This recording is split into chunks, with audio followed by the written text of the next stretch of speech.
Ward. I'm the director and owner of Tree Law. So today we are at Lincoln's Inn for the Tree Law London conference. So it is a conference talking about dealing with tree disputes in a climate crisis.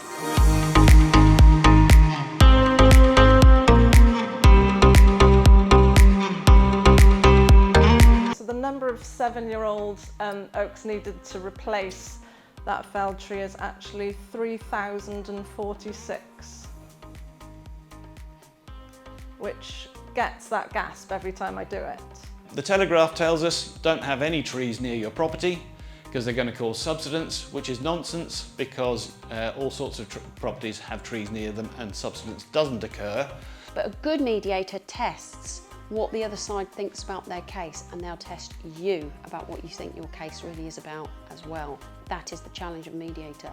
What we do is we get landowners to give us land, so they're altruistic landowners, and individuals and businesses then give us money, so they sponsor trees, a tree, 9 trees or 900 trees, and then we find a rural location and we plant the trees. Which parties tend to be resistant to mediation when offered, and what can we do to overcome this? That's a good one. So as a solicitor, I'll be the first point of contact in trying to get somebody to agree to mediate. So I'm going to be doing that, acting on behalf of the claimant or acting on behalf of the defendant. And actually Liz was saying that the time is coming where the court's actually going to make parties mediate, but I've experienced a claim where a judge actually put in an order for all parties to mediate. And that was about 8 years ago. We had absolutely no choice. We had to mediate. So all of us went into that thinking, none of us want to be here. This has never going to work. There were 50 parties. It was a mediation over 3 days. We thought there's no chance. We had 3 mediators just to actually be able to logistically deal with the number of people that were there. And we were about months away from trial. And again, people thought, what's the point? Because the trial's next week, going in next month.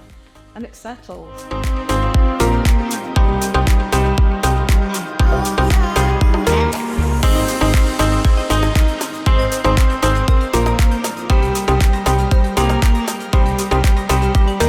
Climate crisis means that cases that have been dealt with involving trees need to change the way they're being dealt with because they need to be dealt with in a more climate sensitive basis. So more traditionally, if trees are a risk, they'd just be chopped down, but that absolutely can't be the case any longer. I mean, we're standing in front of a beautiful tree here.